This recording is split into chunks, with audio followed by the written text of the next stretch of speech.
So today we're here to do just a brief press conference on the issue of the PFD. As you know, I've been a proponent of treating the PFD as it always has been treated, not as an appropriation, but as a transfer. And to remedy what I believe has been an inconsistency in how the PFD has been treated the last several years, we're going to be introducing measures to back pay Alaskans. Commissioner Tangeman will talk just in a moment here, but we'll do back pays to complete what are incomplete dividends from our perspective. He'll answer the questions on earnings reserve, how much money's in it, et cetera, and I think it'll take care of all of the questions folks have. But we want people to understand that when we campaign on commitments, you have to fulfill those commitments. And when you have laws in place, you should follow those laws. If you don't like the laws, we should change the laws. And that's our position. So you'll see some measures come out today. You have them in front of you, I see. We will complete the back pay over several years, make this right, and then move forward. If the people of Alaska want to change the PFD program or the permanent fund, they should be part of that change. So with that, I'll turn this over to Commissioner Tangeman to answer any detailed questions. Good afternoon, everyone. Just a couple of the finer points on what the bills do. They address both eligibility and the amount that will be included in the back pay. So the eligibility first. If you qualify for a dividend this year and you qualified for a dividend in 2016, that amount will be included in your dividend payment this year. And that calculated amount, based on the legal calculation from statute, is an additional $1,061. The 2020 dividend will act the same way, but it will bring in the 2017 amount that was due. And that amount is $1,289. The 2021 dividend will include the amount from 2018, and that amount is $1,328. So you have to be eligible in the year you're receiving the dividend, and also would have had to have been eligible in 2016 or 2017 or 2018 to receive that amount. So again, as you see the bill, it's a very simple bill. We like simple bills. They're 2 pages each. It's very, very simple how this works. Obviously, the funds that were not distributed according to the law over the last 3 years have been sitting in the ERA and earning interest, which is a good thing. But now we're going back to make the law correct and make those payments over the next 3 years. If there's any questions on the technical aspects, I'd be happy to answer them. Steve? Steve Quinn of KTVA. Commissioner, on the eligibility, if people who qualified in 2016 or 2017, some of them had to leave the state because of our recession. Sure. Why shouldn't they be still eligible to receive the money that people thought they should have received in 2016 or 2017 or 2018? It's a good question, Steve. I don't know if people have looked at the fine print when you apply for a dividend, but there is language in there that says, I am now and intend to remain an Alaskan resident indefinitely. Things change, people move, we understand that. But I think that's one of the main reasons why we're staging this over 3 years. I think the general concept was everybody was going to get it this October. But I think this helps address that for people who have already left and for Alaskans who are here and intend to remain here for the next several years. So I think this is an artful way to address that issue. Thank you. Yeah, Becky? Becky Boer with the Associated Press. One point of clarification and then a question. You said it would be included in the dividend this year. Do you mean on top of, or is it going to be $1,061 in addition to whatever the full dividend is? That's our intent. We need to, we're going to have to do some programming, et cetera. There's a small fiscal note to handle this within the permanent fund dividend division itself. But the intent, I believe, is to issue one check. So one check, but it would be Both full amounts. dividend plus the one. Correct. And then I just wanted to find out, SB 26 seeks to limit the amount taken out. Mhm.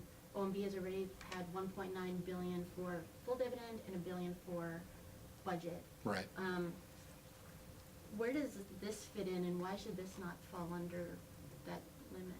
So This is a separate issue than the POMV calculation. We're making things correct from years past.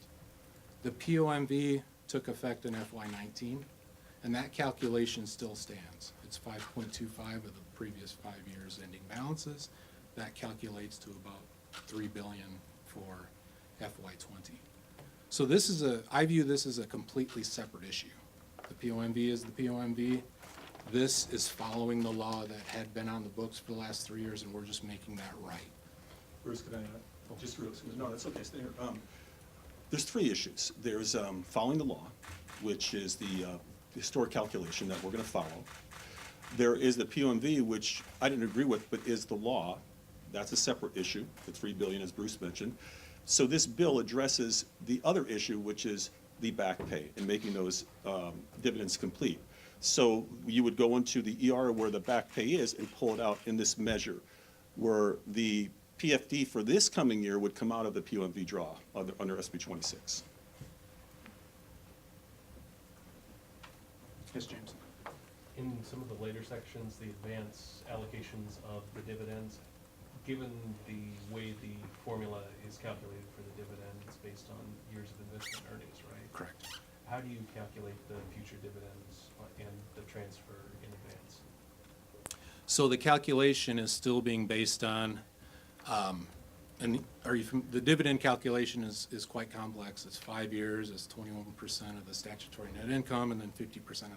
So it's a very complex number, but we are still using the statutory net income of those 5 years. We're not gonna try and account for if a full dividend had been paid in 2016, then the calculation would be this.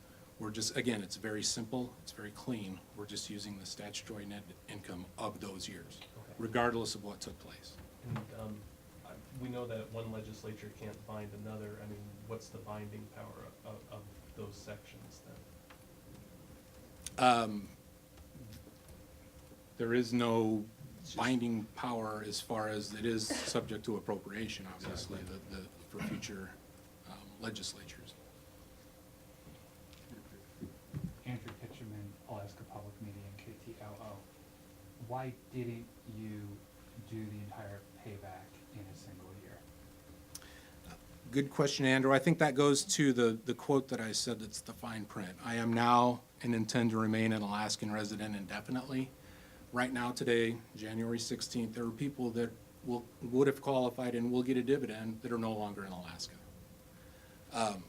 I think this addresses the fact that this is intended for Alaskans that were here and are still here and intend to remain here into the future. So, yes, some people will have qualified in 16, maybe not in 17, and maybe they qualify again in 18. This addresses those folks. Instead of giving people that did qualify that are now gone, instead of giving them the full lump sum for all 3 years, we think this is a reasonable way to spread it out over 3 years. Greg Knight, KINY.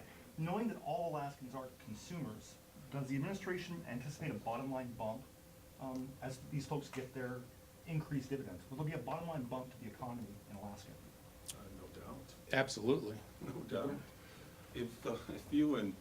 If you infuse this back pay that's been sitting in the earnings reserve, earning money into the economy, absolutely. I mean, I think any research would tell you that, but also anecdotally, from what I'm hearing from folks all over the state, business owners, individuals, you name it, every part of the state, they have every intention of doing what they do with the PFD, taking care of fuel, fixing cars, buying a snow machine for transportation, absolutely. I think you'll see a bump, big bump.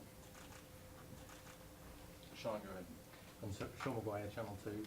I was wondering how much money is in the earnings reserve account and how the state can afford to pay out this amount of money when there's a $1.6 billion deficit. Good question, Sean, and very good timing because the financials just came out from the permanent fund today for December 31st. So the total amount is $60.4 billion. Of that, the principal is 43.8, and the ERA is 16.6.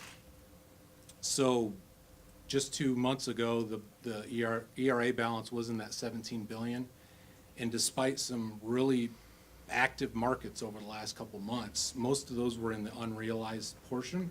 So the ERA has stayed pretty consistent at 17 billion. I think the way this administration is really looking at the ERA now, it's not 17 billion, it's what would have been there had the law been followed for 3 years and the full dividend had been paid out. So if you add up the total amount, it's roughly 2.3 billion. So really the ERA would be 14.3 billion had, plus or minus because of interest, had the law been followed. So the next question is, back to the PLMB. That's the calculation, that's the law on the books. As far as the budget goes, again, that's a separate discussion that will be addressed. The budget will be rolled out here in the next couple of weeks by the OMB director, and that's separate from what's being discussed right now. This is just making correct the past 3 years. Yep. Commissioner, can you give us the numbers for 3 years for the back pay, approximately how many hundreds of million for would have to come out of the earnings reserve? Sure, and that's, it's a fairly simple calculation. You look at who received a dividend in 2016 and multiply it by the 1,061. So that's about 683 million. The amount for 2017 is about 825 million. And the amount for 2018 is about 850 million.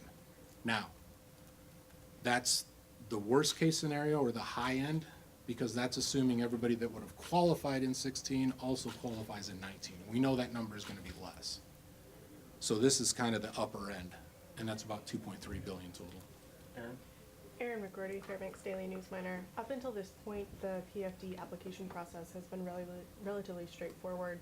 Do you anticipate this changing the process at all, and how do you see those changes panning out? Good question. It won't change the process whatsoever, because the applications for 2016 are already in the system. People are applying now for the 2019 dividends, so we'll just be, that's what the programming, a couple hundred hours worth of programming will accomplish, is pulling those people that qualified in both years. Mm-hmm. So it won't affect the applicants or Alaskans whatsoever. Okay, thank you. James Brooks from the Anchorage Daily News. What type of legislative discussions have you had with legislators? What type of legislative buy-in do you have? That's going to happen with the introduction of the bill. That's what the process is. That's what these bills are. In our future packages on public safety, permanent fiscal plan, that's how it'll take shape. When we roll them out, we'll have those discussions with legislators, just like the process is supposed to happen. We want to have an open and transparent approach to things. This is one of the reasons why we want to go back and fix this so we can move forward. This is going to be a sticking point if we don't move forward. And I'm under no illusions that we have 60 individuals in the legislature, I was there, that have different ideas about things. We'll have those discussions, but I think we're going to make a pretty strong case. In talking with some of the legislators, there's a number of folks that agree with this.